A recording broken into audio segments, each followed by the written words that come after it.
കേരള നിയമസഭയുടെ ചരിത്രത്തിൽ സുവർണ അക്ഷരങ്ങളാൽ രേഖപ്പെടുത്തേണ്ടതും എന്നാൽ ഭരണഘടനാപരമായ തർക്കങ്ങളാൽ കലുഷിതവുമായ ഒരു അസാധാരണ ദിവസമായിരുന്നു 15ാം നിയമസഭയുടെ 15ാം സമ്മേളനത്തിന്റെ ആദ്യ ദിനം. ഗവർണറും സർക്കാരും തമ്മിലുള്ള ശീതയുദ്ധം രാജ്ഭവന്റെ പടിവാതിലുകൾ കടന്ന് നിയമസഭയുടെ നടുത്തളത്തിൽ പരസ്യമായ ഏറ്റുമുട്ടലായി മാറിയ കാഴ്ചയാണ് ലോകം കണ്ടത്.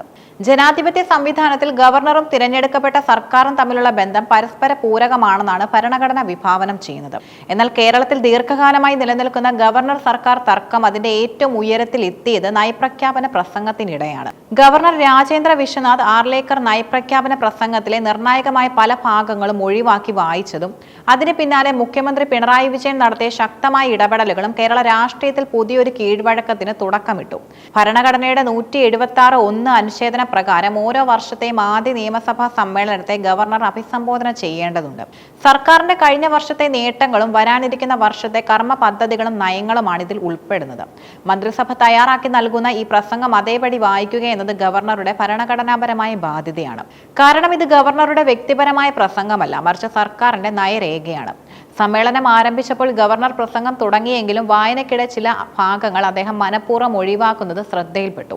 സാധാരണയായി ഗവർണർമാർ പ്രസംഗം ചുരുക്കി വായിക്കാറുണ്ടെങ്കിലും കേന്ദ്ര സർക്കാരിനെ വിമർശിക്കുന്നതും ഗവർണറുടെ തന്നെ നടപടികളെ ചോദ്യം ചെയ്യുന്നതുമായ ഭാഗങ്ങൾ മാത്രം തിരഞ്ഞുപിടിച്ച് ഒഴിവാക്കിയത് അസാധാരണമായി.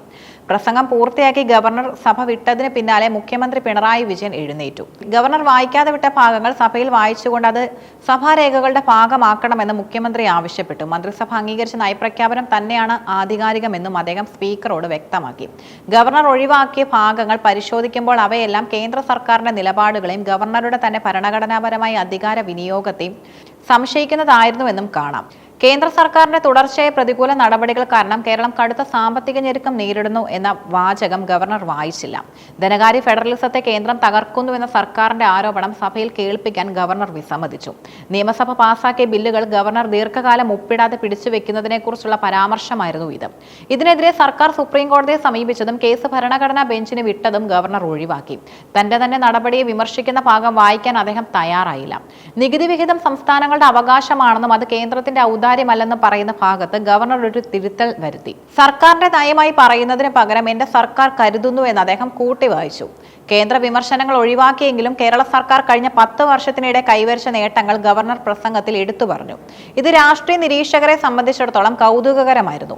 ഇന്ത്യയിൽ അതിദാരിദ്ര്യം ഏറ്റവും കുറഞ്ഞ സംസ്ഥാനമായി കേരളത്തെ മാറ്റാൻ കഴിഞ്ഞതിനെ ഗവർണർ അഭിനന്ദിച്ചു. ഭൂരഹിതരും ഭവനരഹിതരും ഇല്ലാത്ത സംസ്ഥാനം എന്ന ലക്ഷ്യത്തിലേക്ക് കേരളം അടുക്കുകയാണെന്നും ഇത് ലോകത്തിന് തന്നെ മാതൃകയാണെന്നും അദ്ദേഹം പറഞ്ഞു. പവർക്കട്ടില്ലാത്ത 10 വർഷങ്ങളും IT വ്യവസായ മേഖലകളിലെ മുന്നേറ്റവും പ്രസംഗത്തിൽ പരാമർശിക്കപ്പെട്ടു. ഈ സംഭവം ചില പ്രധാന ചോദ്യങ്ങളും ഉയർത്തുന്നുണ്ട്. ഗവർണർക്ക് പ്രസംഗത്തിൽ മാറ്റം വരുത്താൻ അധികാരമുണ്ടോ?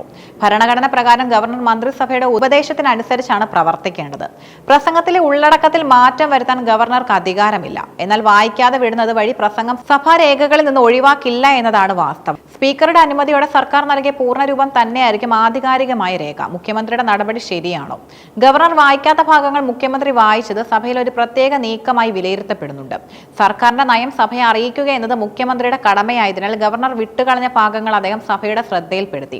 കേരളത്തിൽ ഗവർണറും സർക്കാരും തമ്മിലുള്ള ബന്ധം കൂടുതൽ വഷളാകാനാണ് ഈ സംഭവം കാരണമാവുക.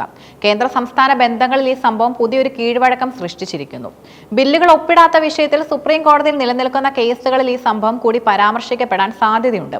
പ്രതിപക്ഷം ഈ വിഷയത്തിൽ ഗവർണറെയും സർക്കാരിനെയും ഒരുപോലെ വിമർശിക്കുന്നുമുണ്ട്. 15ാം കേരള നിയമസഭയുടെ ഈ സമ്മേളനം ജനാധിപത്യ പ്രക്രിയയിലെ വിയോജിപ്പുകളുടെയും അധികാര പോരാട്ടങ്ങളുടെയും നേർചിത്രമാണ്. ഗവർണർ ഒരു ഭരണഘടനാ സ്ഥാപനമാണെങ്കിലും തിരഞ്ഞെടുക്കപ്പെട്ട സർക്കാരിന്റെ നയങ്ങൾ ജനപ്രതിനിധി സഭയിൽ അവതരിപ്പിക്കുക എന്നത് ആ സ്ഥാപനത്തിന്റെ ധർമ്മമാണ്. അത് ഭാഗികമായി നിറവേറ്റപ്പെട്ടപ്പോൾ ജനാധിപത്യത്തിന്റെ സംരക്ഷകനായി മുഖ്യമന്ത്രിക്ക് ഇടപെടേണ്ടി വന്നു.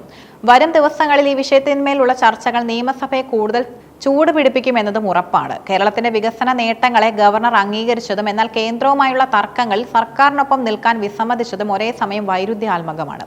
എങ്കിലും സർക്കാരിന്റെ നയങ്ങൾ അച്ചടിച്ചു വിതരണം ചെയ്തതിലൂടെ അവ ജനങ്ങളിലേക്ക് എത്തുകയും നിയമസഭയിൽ ആധികാരിക രേഖയായി മാറുകയും ചെയ്തു.